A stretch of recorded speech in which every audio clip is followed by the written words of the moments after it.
Couples बहुत struggle कर रहे हैं प्रेग्नेंट होने के लिए। कुछ ऐसे हिडन सीक्रेट्स हैं जिनके बारे में हम अक्सर बात नहीं करते। नमस्कार, मेरा नाम डॉक्टर स्वर्चला है, जीवा फर्टिलिटी सेंटर्स में साइंटिफिक डायरेक्टर हूँ। आज इनफर्टिलिटी रेट्स बहुत जल्दी बढ़ रहे हैं, पहले से भी ज्यादा। लेकिन क्यों? इसका एक कारण एज नहीं है। हम हमेशा उम्र पे इल्जाम डालते हैं, बट जो सच्चाई है बहुत चौंका देने वाली है। आज हम इसके बारे में बात करेंगे, जिसकी वजह से इनफर्टिलिटी में बहुत शिफ्ट देखा गया। कपल्स जो बिल्कुल हेल्दी लगते हैं वो भी आज स्ट्रगल कर रहे हैं, हालांकि वो लेट 20s में या अर्ली 30s में। तो आज जानते हैं इसके रियल रीजंस क्या है। पहले तो एनवायरमेंटल टॉक्सिन्स के बारे में बात करेंगे। आपका जो शरीर है आज के टाइम में बहुत केमिकल्स को एक्सपोज होता है, पहले से भी ज्यादा। माइक्रोप्लास्टिक्स, पेस्टिसाइड्स, पोल्यूटेड एयर और एंडोक्राइन डिस्टरप्टिंग केमिकल्स जैसे BPA, थैलेट्स जो बॉटल्स में, प्लास्टिक्स में होते हैं, डायरेक्टली आपके स्पर्म्स को, एग्स को, हार्मोन्स को नुकसान पहुंचाते हैं। रिसर्च तो ये भी दिखा रहा है कि स्पर्म काउंट्स अभी 50% कम हो गए लास्ट 40 ईयर्स में।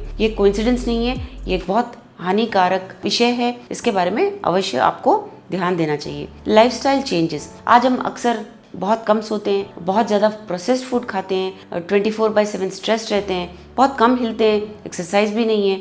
तो जब ये नींद कम हो जाता है, स्लीप ड्रॉप होता है, तो टेस्टोस्टेरोन लेवल्स भी ड्रॉप होते हैं। स्ट्रेस महिलाओं में ओवुलेशन डिसऑर्डर्स का कारण बन सकता है। और जो जंक फूड आप खा रहे हैं आपके रिप्रोडक्टिव हार्मोन्स को ऊपर नीचे कर सकते हैं। आपका जो बॉडी है इस सर्वाइवल मोड में रह नहीं पा रहा है। जो मॉडर्न लाइफ है वो एकदम सर्वाइवल मोड में चल रहा है, पहले ऐसा नहीं होता था।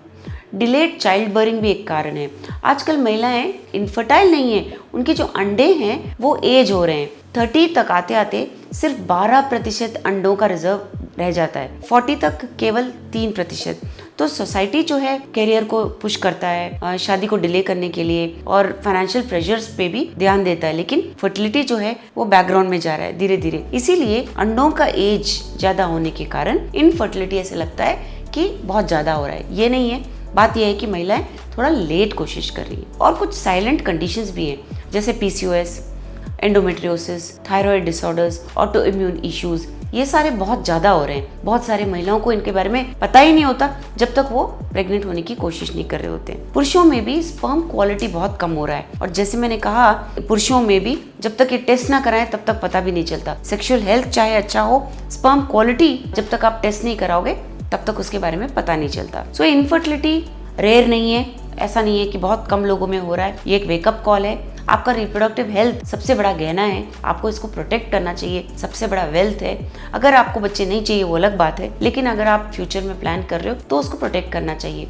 याद रखिए, ये आपकी गलती नहीं है। आपका जो बॉडी है, आपका जो शरीर है, ये ऐसे दुनिया में जी रहा है जिसके लिए वो डिजाइंड ही नहीं था। इसीलिए जितना हो सके उतना जो फैक्टर्स मैंने आपको बताए उनको कम करने की कोशिश कीजिए। इसके बारे में और जानकारी के लिए अवश्य जीवा फर्टिलिटी सेंटर्स आएं।